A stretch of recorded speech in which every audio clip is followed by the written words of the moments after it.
Welcome back to our 73rd episode of the Launcher Farm Show, where I interview Jared Wright, who's the founder of the Share Group.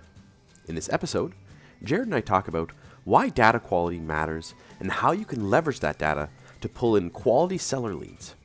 And Jared shares how agents can use data to target absentee owners and how it can be a goldmine for real estate agents who are looking to add another layer into their business. And Jared shares what strategies agents are using to crush it in their farm by combining data with things like direct mail, telephone prospecting, door knocking, and social media. And we share a super easy way to book more appointments by using the right data combined with a customized marketing plan to take massive market share in your farm. And Jared shares how to customize your marketing and follow-up plans based on the right data by focusing on the likely to sell leads, distressed homeowners, and other data sets that can give you an upper hand. Plus a ton of other ideas that you can use to grow your geographic farm. So be sure to check out this episode, like and subscribe, and enjoy the episode with Jared.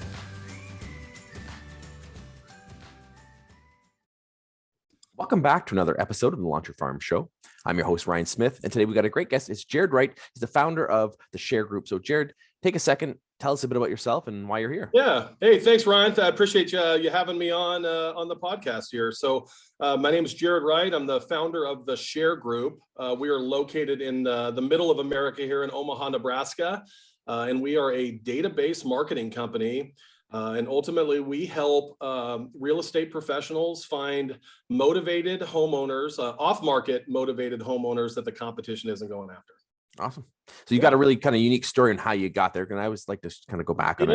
Yeah. It's important to kind of get an idea of how you got into this because people have different paths and how they end up in Totally. I stayed at a Holiday Inn Express last night and then, no, I'm just kidding. But no, so started in this 20 something years ago, working for a database compiler here in Omaha, Nebraska. And so they were really good at the compilation of data pre-internet. So they would take the yellow pages and the business white pages and compile business data. And as they got bigger and we grew with the company, we acquired some consumer data companies. And so we were offering business and consumer lists. And through that, kind of cut my teeth working there for 8 years or so, and then started doing some business management for a smaller organization in Omaha that did the same kind of thing, more of a data aggregator instead of a data compiler. So they would utilize different sources and kind of bring them in together. And that's kind of really where we learned how data works. And so you fast forward to about 2017, started doing some consulting for a call center, and they were ultimately asking homeowners if they wanted to sell. And through that conversation and those applications, we kind of put our name on the map with the data quality and how data is ultimately compiled, and then how we use it in the real estate application today. Awesome. Yeah. And people don't know how valuable data is. Or data, however you want to say it. I've heard the saying that data is the new gold, and then people don't realize how powerful it is especially from a marketing perspective. Yeah. So you really kind of tapped into bringing quality data, and that's really, I think, important part of what you guys do. So kind of give us the quick version of what you guys actually do. Totally. The data quality. Yeah, exactly. What do we do? The data quality piece is the most important variable, and data needs to be updated for that to transcribe to the consumer experience or the real estate experience to have success. But so what we ultimately do is provide various data sets of homeowners, either owner occupied or non-owner occupied, that are qualified to be motivated to sell based off of a bunch of different variables. So for example, like our flagship product and kind of what, is we made a name for ourselves in that data space is our absentee owner database. Now, a lot of real estate agents don't even know what an absentee owner is, and so it's become a retail resource for real estate. In the past, it was always something that an investor would go after, or, hey, let me give you a less value for that property because you're sick and tired of dealing with an unruly renter, right? And so now it's become you want the highest valuable offer for that property, that you're not living in and you're trying to collect rent from. It's become a very prominent database for real estate agents to go after that the competition isn't going after. And that's kind of what we're trying to create is a niche or Niche in Canada, as data yeah. as as a variable for our agents to have a strategy to go after various niches, and that's kind of what we created. And that absentee owner is kind of the gold-plated niche for us. That's kind of what our business was built on. But at the same breath, we've really compiled a bunch of different databases that are motivated homeowners, and that if you're going to go on that treasure hunt, we're going to give you a map that's going to guide you along the way.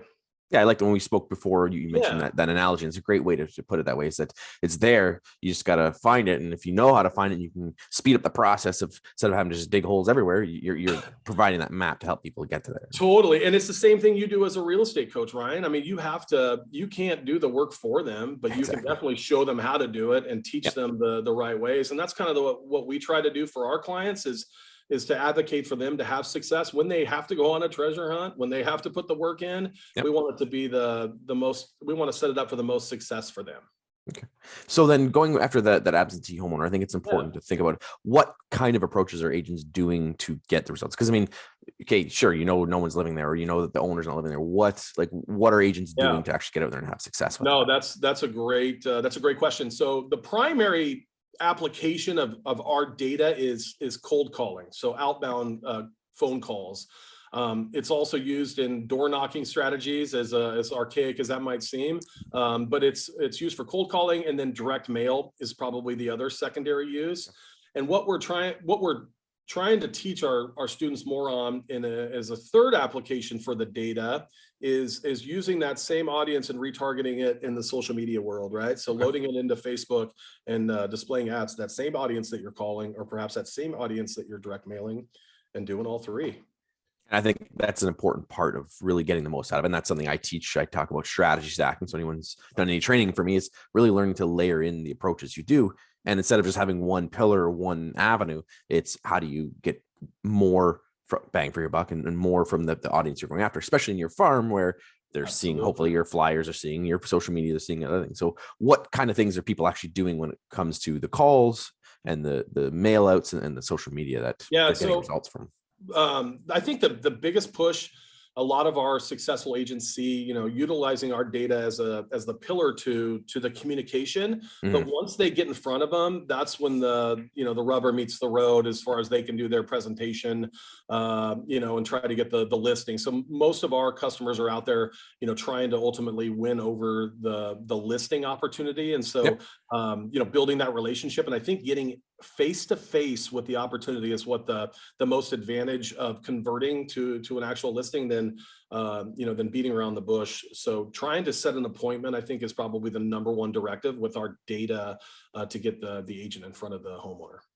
And what kind of things have they been seeing the best results with to get those appointments? Yeah, outbound marketing, calling. I mean, the market today is awesome as it is, to finding the right audience and the lack of inventory. It's just as basic as, hey, would you want the highest offer, right now in your neighborhood? So I was gonna say, what pitches or what offers? Like comparison report. A lot of these absentee owners don't live in the neighborhood where the houses are.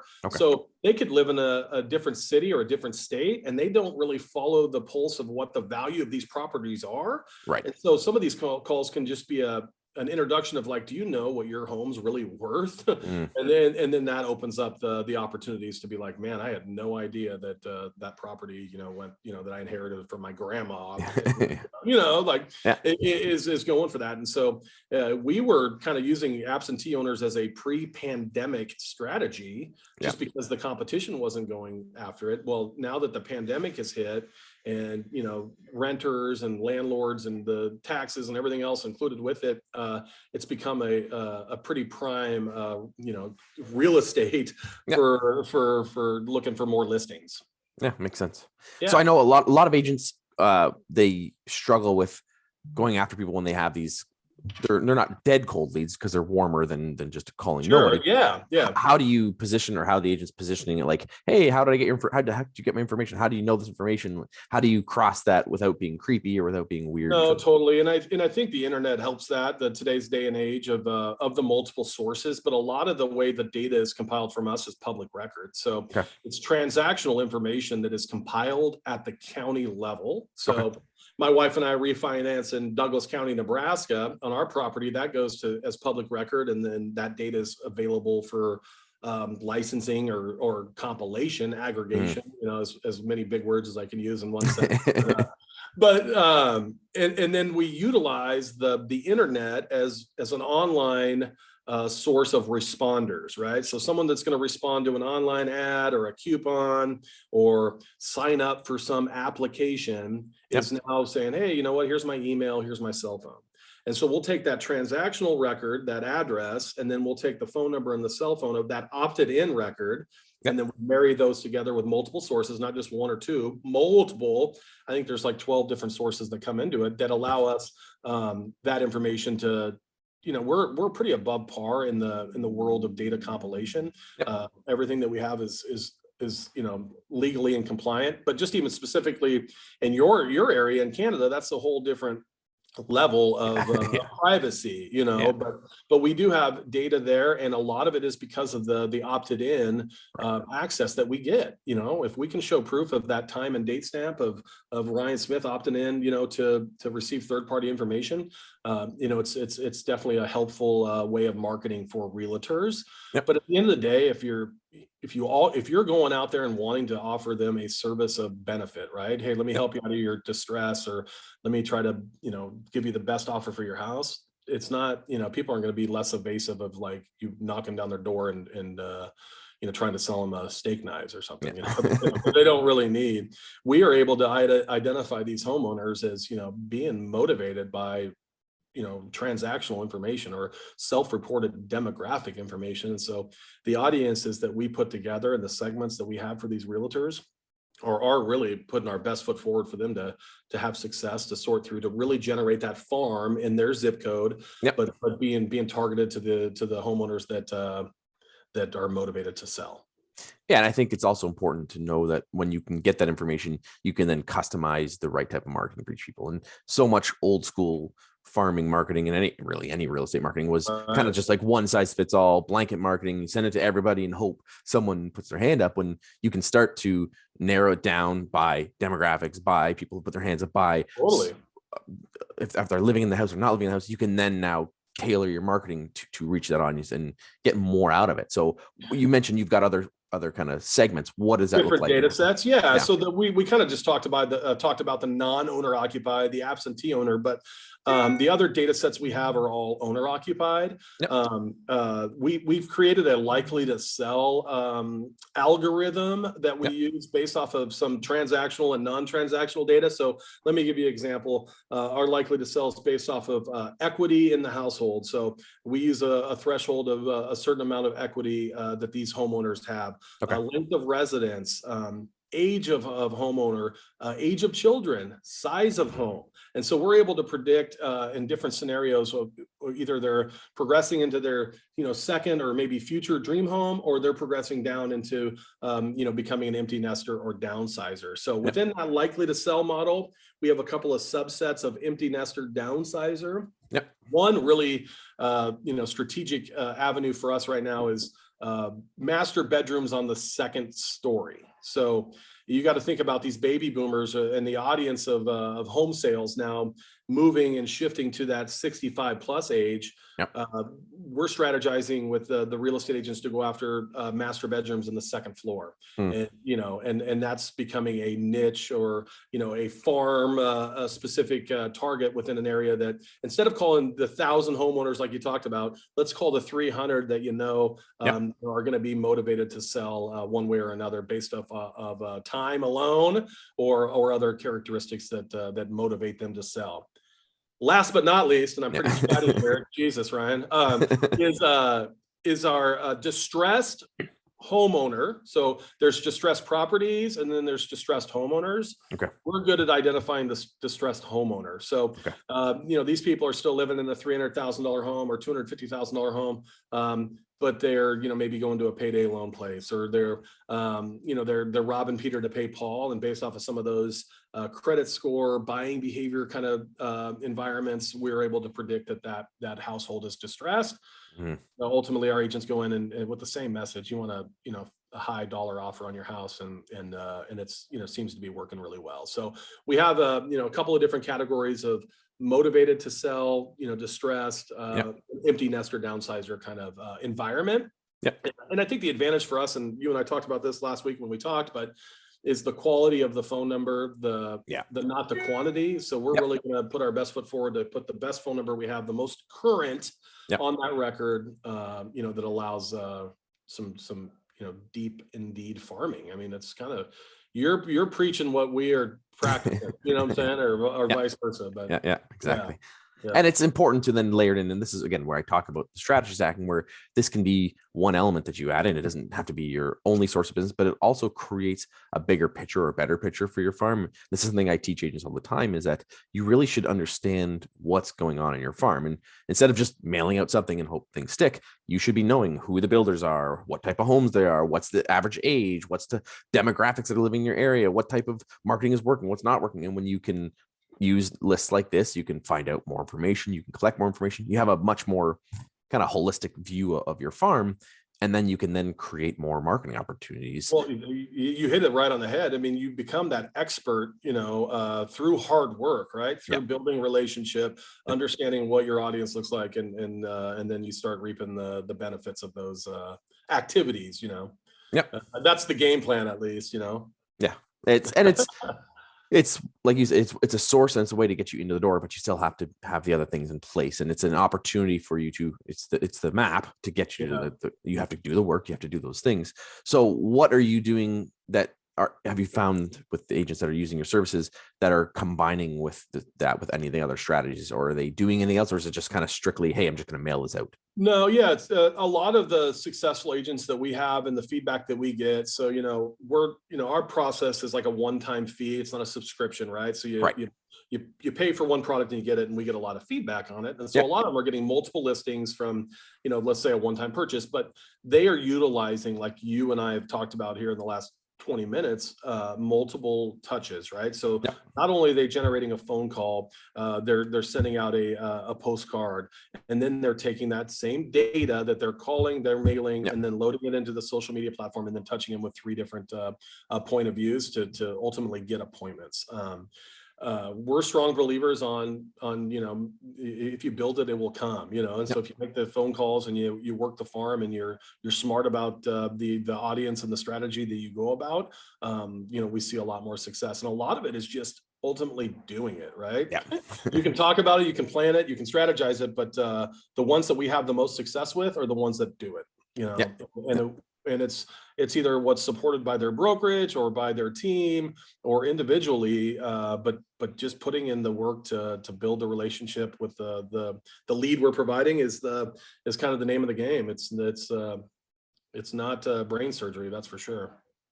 And like you said, when you layer those together, they're having better results instead of just trying one thing. And so I've seen so many agents just go, hey, I'm gonna do an open house, or I'm just gonna cold call these people. When you can piece it together, you're going to have a better response. You're going to get costs are going to be lowered. The conversions are going to be higher. The overall being seen as that expert will escalate way quicker than just doing one or two things. And I think that's a great idea. Like you said, don't just call the area, send out a mailer, then you call, and then you hit them with social media. Now they're seeing it in 3 different ways.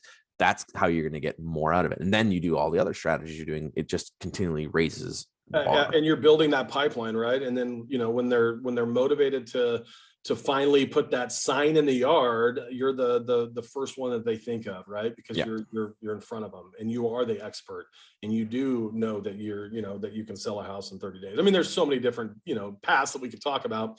Post meeting, post appointment, right? But our goal is to set up the professionals with with the most success and doing something that's a lot of work, man. It's a grind. So, why not try to put our best foot forward, in that space, for sure. I'm going to try to find something here.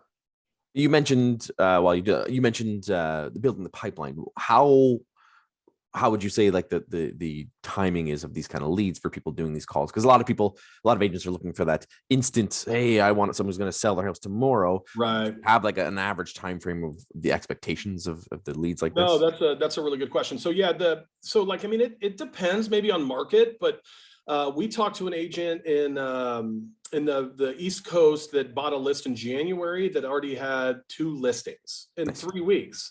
I don't think that's as common as you would see. I think it's probably a 60 to 90 day window of working those leads to kind of come out of that tunnel of having multiple listings and 10 times ROI. And I hang my hat when I do wear one on return on investment, and that's kind of what my company was built on. And that's what we pride ourselves on is, that return on investment. And it's a process, but you do have to put the work in, and you're not going to get the instant gratification. I think it's about a 90 to maybe a 60 to 90 day window of working those leads, getting in front of them, and then committing to getting the listing. I think some of the databases like the absentee is, it's pretty unknown, like not a lot of realtors calling that. And so I think it's untapped area for like a full retail offer versus like an investor going after them with a mini little postcard mailing, that's the flappiest card that goes lost in your mailbox that you see, and we buy ugly houses or something. And then it's the follow-up after that really matters too. It is. Something I've always said is that I'd rather have, because a lot of like old trainers say, if they're not selling in 2 or 3 weeks, get rid of them. And my philosophy is I'd rather have 2 or 3 years to build a relationship with them. And in 2 or 3 years, they're going to be I'm going to be the person they're going to want to work with versus that trying to build trust in 2 or 3 weeks. So even if you get the list now and there may be an absentee owner now, at some point they're going to probably sell. So if you're in your farm and you're working them, you might as well create a follow-up plan, create a system that you can work those and convert them long-term. I think, and I also think there's something to be said about, sustainability within, not getting rich quick concept, right? You have to put the work in, and it might take 1, 2, 3 years, but if you do exactly what you're going to be told or taught, just like my man Ryan will do here, is you're going to have some success with it, but it's not going to be immediate like, society has in their heads these days. It's like, no, you're actually gonna have to put the work in, and you're actually, but good things happen to, to people that put in the work. That's for sure. Yeah.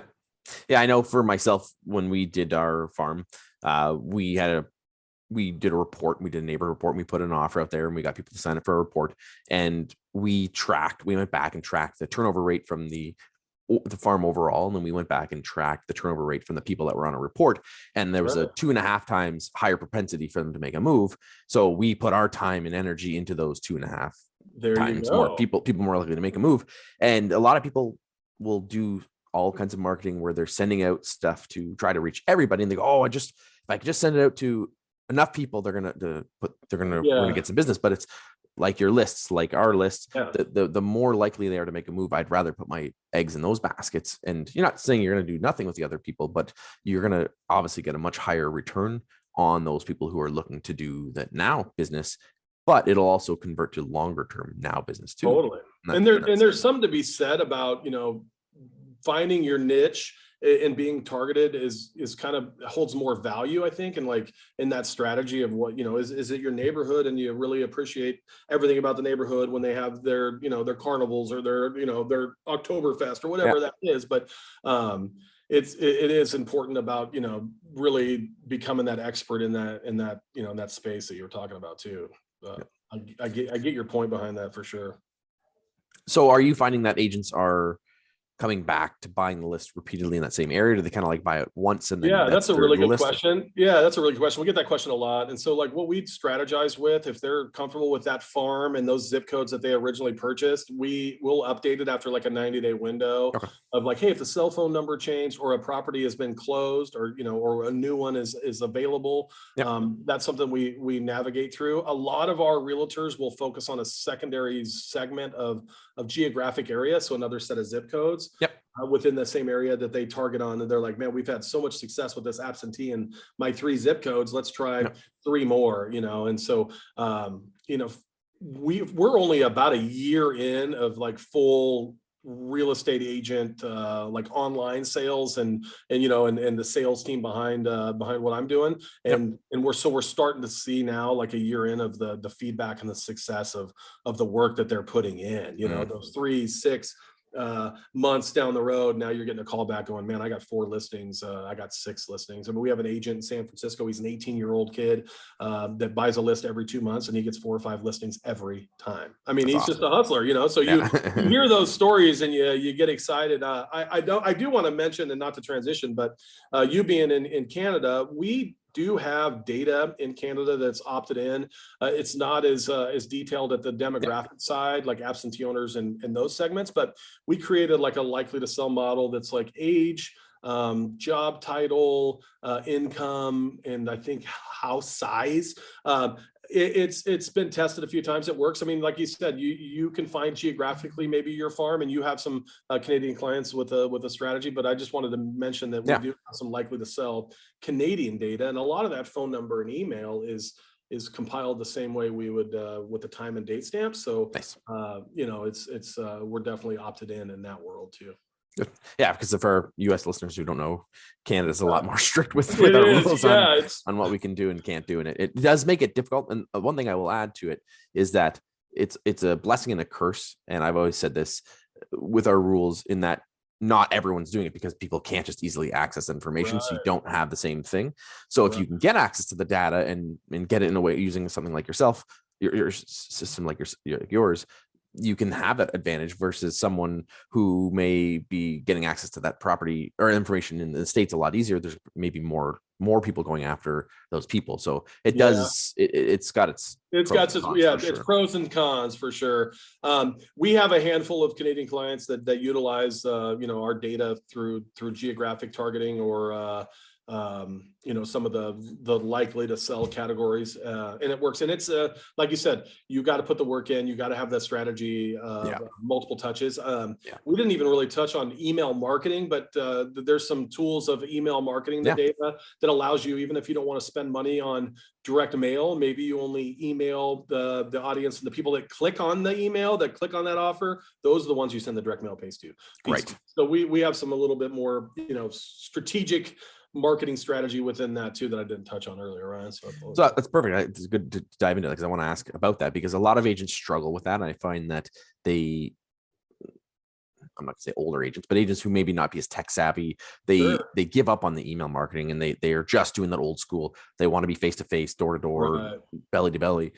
What are you seeing working with email marketing? Because for a lot of people, it's a scary thing. They don't know how to do it, or they do it terribly and they just blast out and say like, I'm Ryan, I'm awesome. So what are you seeing? No, those are some good questions, and I can touch on that. So email marketing is a fickle world. When I say fickle, it's because there's so many moving parts that can dictate its success. It's the application to send, it's the sending domain, it's the IP address, it's the data and the quality of it alone. A lot of our clients are utilizing a third-party sending system, but you can't use Constant Contact or anything like that. So there's some struggles. A lot of our clients use like a woodpecker software that sends like 25 a day. It's a very organic kind of growth that works. I think email is good when used. The expectations need to be set too, because it's not your magic bean of success. You're not going to like have 10 orders, or 10 listings from one email. And so while it's maybe a gateway to build that relationship, it needs to be used that way. And I think it's kind of sometimes priced that way. Like we sell some large email marketing projects for some larger like brands, like alcohol brands. And I mean, they're paying pennies on the dollar, but it's done for branding. So emails would be used in this world that we're talking about, I think, from a branding standpoint, not necessarily like an offer ROI standpoint, right? So stay front of mind, stay in touch, be informative, be that expert, but don't be asking for business via email.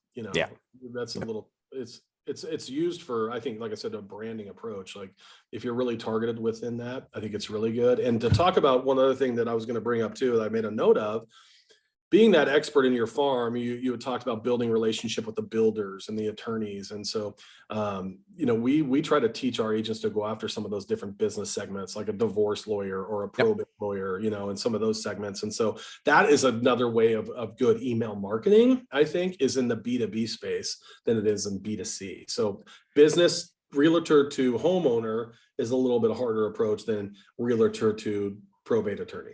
You know what I'm saying? And so there's different applications for different data uses. And that's kind of where we try to be the quote unquote expert when we have these conversations with our agents. Yeah, that's the thing I'm a huge believer in, is that you should be working with local businesses and helping them.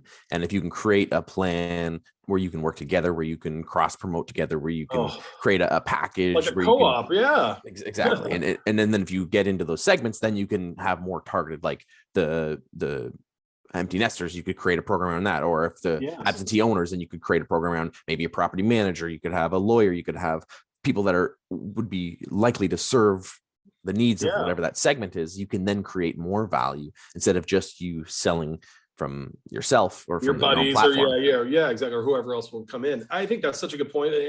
And those empty nester audience, and I keep beating a dead horse here, but like that's going to be 60-70% of those home sales here in 2 years. Becoming that expert in that space and having those relationships with those businesses that service that is a huge advantage for the future. If anyone was going to take my advice, and no one under my roof does, but anyone else would take my advice, that would be maybe one where I would say, hey, let's focus on where the biggest audience is that needs the most help in the near future, and how do you capitalize? And we can definitely help that, and you can too, right? So.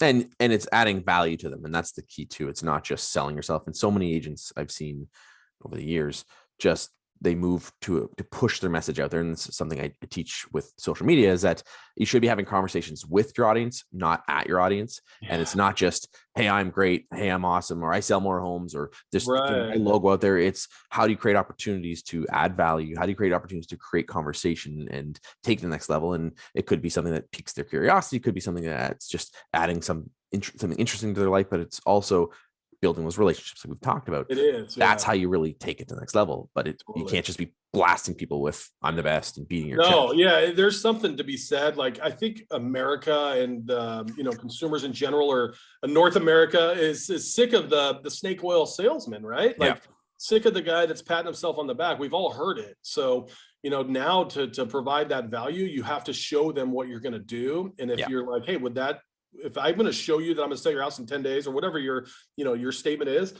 would that be something you're interested in? They're like, yeah, like show me, and then the ones that are actually able to show them are the ones that they're going to get the listing, and they're going to have the success in the long-term relationship, to kind of circle back what you're talking about. Exactly. So do you find a lot of people are buying data in different areas and testing it, or do they kind of like, because one of the things I tell agents is start small, kind of hone your skills on it, and then scale up. One of my mantras is it's better to scale up than to scale back. So do you find people are starting in that small, or do you find people are just going out and buying a bunch of stuff and then throwing it up? Totally. It's funny you say that. Like when I first started, we would sell larger amounts of data and be like, good luck, here's a big price and see you later. Now, like we want to sell a smaller amount because we want to see that ROI. We want to be a strategy, a resource of like, how can we grow this, like you said, instead of scale back. Now we sell probably, I would say 50% of our clients are within 1 year real estate agents. And so they're fairly green. And so like the last thing I'd want to do is like take their last $500, right? And so like, I want to make sure that they're going to be able to utilize it and benefit from it. But as we are growing now, like, and I think it's become a push for 2022, these brokerages are now buying larger amounts of data and licensing, certain areas that, and then feeding their team to be a little bit more proactive. But it just depends on what their structure is, I guess, to answer that question. But we're always preaching to start smaller now, I think is the benefit. Like I said, the last thing we want to do is nickel and dime anybody that is already getting nickel and dimed. In real estate, that's everyone is, and so for us, we want to make sure that it's the right audience, like you said. But if you want to go on if you want to do the treasure hunt and you're ready to go, we have the map for you, and that's kind of what I say. But if you're not ready, I don't want to sell you a list that you're just going to sit on, it's just the same thing said. It's trying to motivate them to do it. That's the hard part. Yeah, it is. I can tell you from experience. Yeah. You probably struggle with it, every day. So. Yeah. So I want to ask you then about managing it all, because I find a lot of agents struggle with, okay, I've got data, I've got all this stuff. What, obviously we know we need the CRM. How are agents staying on top of it? How do you find agents are staying focused and going, okay, creating a plan with this? Like what's the best practices, or what are they doing? Totally. As a data company, I mean, just a strictly data company, no other bells and whistles. I think you do need to utilize, like you said, a CRM or some sort of like dialer application that can, keep track of those leads, because if your efforts are going unwarranted, then it becomes a friggin' uphill battle, right? It's like our parents used to tell us when they go to school, uphill, barefooted both ways. That's what it becomes, like outbound marketing, if you don't have a strategy in place of follow-up. And so I think you're relying on their brokerage, I think, or their influence, or their team, or their mentor to manage those leads. But we see a lot of like Vulcan 7, you see Red X as those applications for dialing. Yeah. But the data that we feed into there is the monster, I think, that drives that train. Yeah, I think it's critical to stay focused and have a plan with it, because I know when I got started, I used to have my list and I'd print off a list, and I have a Excel sheet that I'd print off, and then I'm trying to keep it organized, and then you get lost, and then it's like, oh, I was supposed to call that person, I forgot. So you definitely need a system in place, and I find that can be overwhelming for a lot of people. Oh, totally. And I think that's the thing you have to learn the most, right? Is the management of the follow-up. Like, we're really good at getting you in the door, but like, how do you put it all together to be at that door at the right time?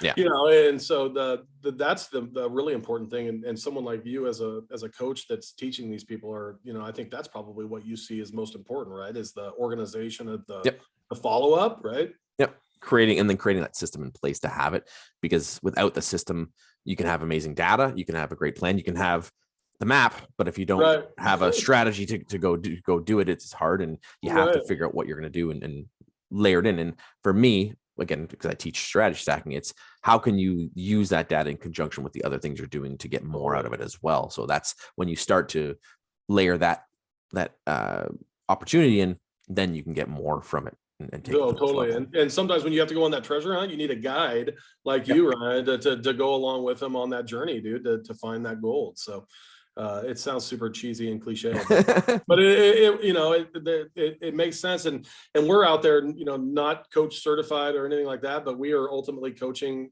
our customers to have the most success. And, that's all we want, man. Like, that's it. Exactly. The more success they have, the more success you're going to have, because then keep coming back. Yeah, exactly. Yep. No, absolutely.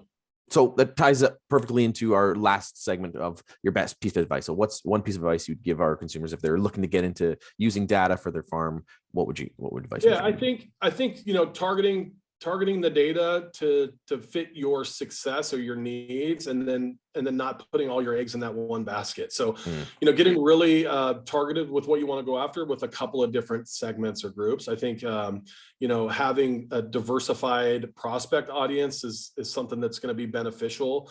Yep. But it's putting the work in is the biggest piece of advice that we talked about. And finding maybe an audience that the competition isn't going after, and a lot of it could be neighborhood based or geographic based, but really honing in on what your expertise is and becoming that quote unquote brain surgeon instead of that family practitioner. And it takes some work, but relationships like you, Ryan, and Jared here can help people along the way, I think. Yeah, it totally ties into exactly what I teach, and that's huge. And I think becoming that expert is so important, figuring out what you enjoy, what you're good at, where you can be an expert at, and not trying to be an expert in something you know nothing about, but using tools and systems like yours or mine to really help you speed that up and become that is going to be absolutely critical. And then become sustainable, right? Like, and be able to rinse and repeat, exactly. And it's good to have those immediate successes, but how do you create a long-term strategy with it? But Exactly. So we wrap up always with our best book. So what's one book you'd recommend that's had an impact on your life, or you think would have an impact on our viewers? Yeah. So the best book I watch is Netflix. Like I told you before, right? Like I tell my kids they have books to read. I'm like, I'm gonna go watch Netflix. But no, here's a book that I read. It's in this space. It's called Reverse Selling. It's by Brandon Mulrennan. He's a real estate coach that I kind of mentioned previously to you, but his book provides a lot of valuable content of what we just talked about, of building the relationship, being a little bit more genuine, stopping that snake oil salesman mentality, and showing people what you can do for them. So yeah, Reverse Selling. It's awesome. I think it's an audiobook now. It's really easy read, relevant in this space, that could be beneficial. So awesome. We'll put that in the show notes so our viewers can check that out. And we always wrap up with how people can connect with you, find out what you're up to. So how can I appreciate it. We're on our website is theshare.group. So www.theshare.group. The phone number you can reach us, and I could give that to if you want, Ryan. It's 402-235-4556. Or you can email me or call us. I mean, we're very accessible. We have a live chat function. We have Instagram. We have Facebook. We're all keeping up with everybody. So if anyone has any questions, any comments, I mean, like I said, we want to help and love talking real estate data, man. So I really appreciate you having us on, and looking forward to talking again, man. Awesome. So we'll put that in the show notes as well, so our viewers can check that out.